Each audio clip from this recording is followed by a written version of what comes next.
All right. तो ये mains perspective से एक बहुत इम्पॉर्टेंट पीस ऑफ न्यूज़ है जिसको कि आप याद रख सकते हैं कोट करने के लिए एग्जांपल्स में। और ये सवाल आ रहा है इस तरह का, ठीक है, कोस्टल इरोजन को लेके, ग्लेशियर मैनेजमेंट को लेके। और न्यूज़पेपर में ये देखिए, इंडियन एक्सप्रेस में कहाँ पे आया था, पेज नंबर 8 में, एक्सप्रेस नेटवर्क में। तो अगर आप आँख नाक खुला रखिएगा तो आपको इसका खुशबू आ जाएगा और आप इसको छान सकते हैं। तो चलिए इसको देख लेते हैं क्या है। आईआईटी खड़गपुर का स्टडी है, तो रेलिवेंट स्टडी है, इसको कोट कर सकते हैं। क्या कहना है इनका, लक्षद्वीप आर्कीपेलेगो, लक्षद्वीप को आइलैंड मत बोल दीजिएगा कभी भूल से भी, Lakshadweep is archipelago, group of coral islands, ठीक है। तो लक्षद्वीप में 36 आइलैंड्स हैं, बहुत कम ही एरिया में, 32 स्क्वायर किलोमीटर में, 16 किलोमीटर लंबा, 16 किलोमीटर चौड़ा। खासियत क्या है, लो एलिवेशन है। लो एलिवेशन मतलब जो मीन सी लेवल है उससे बहुत ज़्यादा हाइट पे नहीं है। इसका मतलब ये हुआ कि समंदर में थोड़ा भी पानी बढ़ेगा तो बाढ़ आ जाएगी, लोग डूब जाएंगे, मतलब घर डूब जाएगा, ज़मीन डूब जाएगा। लो एलिवेशन, इसलिए इसको मतलब लो एलिवेशन स्पेसिफिकली मेंशन किया गया है, तो उसका ये कारण, let me zoom it, okay, low elevation, ठीक है। तो लक्षद्वीप आर्कीपेलेगो 36 आइलैंड्स हैं, लो एलिवेशन है, and only 10 islands are inhabited, मतलब वहाँ सारे पे नहीं रहते हैं, बाकी 26 खाली है, 10 पे लोग रहते हैं, और पॉपुलेशन भी काफ़ी कम ही है। आईआईटी खड़गपुर का जो स्टडी है उसका कहना है कि 0.4 millimetre to 0.9 millimetre annually sea level rise होगा। मतलब समझ रहे हैं, 0.4 मिलीमीटर टू 0.9 मिलीमीटर।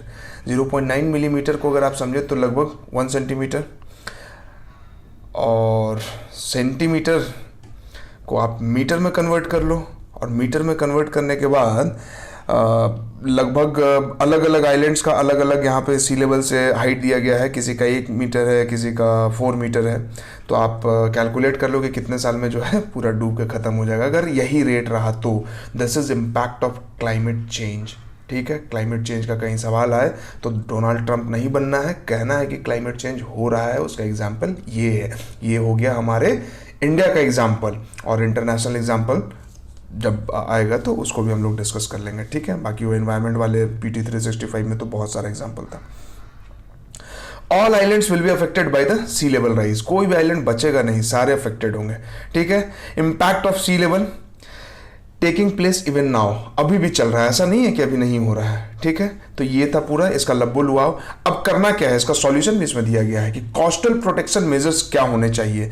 तो सॉफ्ट मेजर आप ले सकते हो, और लॉन्ग टर्म मेजर्स, यानी कि short term measure, soft measure, long term measure, इस तरह से बांटते हैं हम लोग। तो सॉफ्ट मेजर्स में क्या है कि आप वहाँ पे मैंग्रोव्स लगा दो, ठीक है, आप कोस्टल प्लांटेशन कीजिए, ठीक। तो ये सॉफ्ट मेजर हो गया, ये इफेक्टिव भी है और लेस कॉस्टली भी है और इकोलॉजिकली सस्टेनेबल भी है।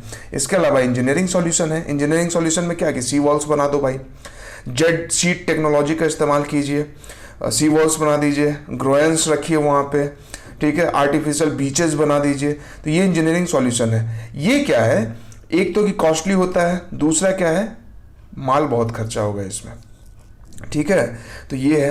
लैंड यूज पैटर्न को भी ठीक करना होगा। लैंड यूज पैटर्न में क्या है कि लक्षद्वीप में क्या है कि जो सेंटर वाला एरिया है, ठीक है, मतलब कोई आइलैंड है यहाँ पे, ठीक है, दिख रहा है कोई आइलैंड है यहाँ पे, ये तो थोड़ा सा एडजस्ट आप लोग कर लीजिए, न्यूज़पेपर से ही पढ़ाना है तो ये कोई आइलैंड है। तो जो कोस्टल वाला एरिया है ना, यहाँ पे क्या होता है, यहाँ पे रिहायशी इलाका है, मतलब कि यहाँ पे घर बना हुआ है, और खेती वगैरह जो है ना अंदर वाले एरिया में होता है। अब देखिए प्लांटेशन वगैरह अगर बाहर में हुआ रहता तो थोड़ा सा वल्नरेबिलिटी को कम करता, ठीक है, सी लेवल राइज होता तो कोस्टल इरोजन को थोड़ा रोकता, पेड़ पौधा लगा हुआ रहता तो। लेकिन यहाँ पे क्या है, घर है। अब घर है तो क्या है, समस्या और ज़्यादा बढ़ गया, वल्नरेबिलिटी बढ़ गया। एक तो घर रोक नहीं पाएगा, दूसरा कि बारिश वारिश ज़्यादा हो गया, ज़्यादा कोस्टल इरोजन हो गया तो घर भी गिर जाएगा धड़ाम से, है ना। तो इसलिए लैंड यूज पैटर्न को भी इकोलॉजिकली सस्टेनेबल बनाना होगा। क्यों? क्योंकि late Sundarlal Bahuguna, the pioneer of Chipko आंदोलन, he used to say that ecology is permanent economy. तो ये था लक्षद्वीप वाला केस स्टडी पूरा, इसको आप याद रख लें और इसको मेंस में कोट करें। अच्छा लगा तो चैनल को सब्सक्राइब कीजिए, बोलने की ज़रूरत नहीं है कि कमेंट कीजिए, लाइक कीजिए, शेयर कीजिए। Thank you.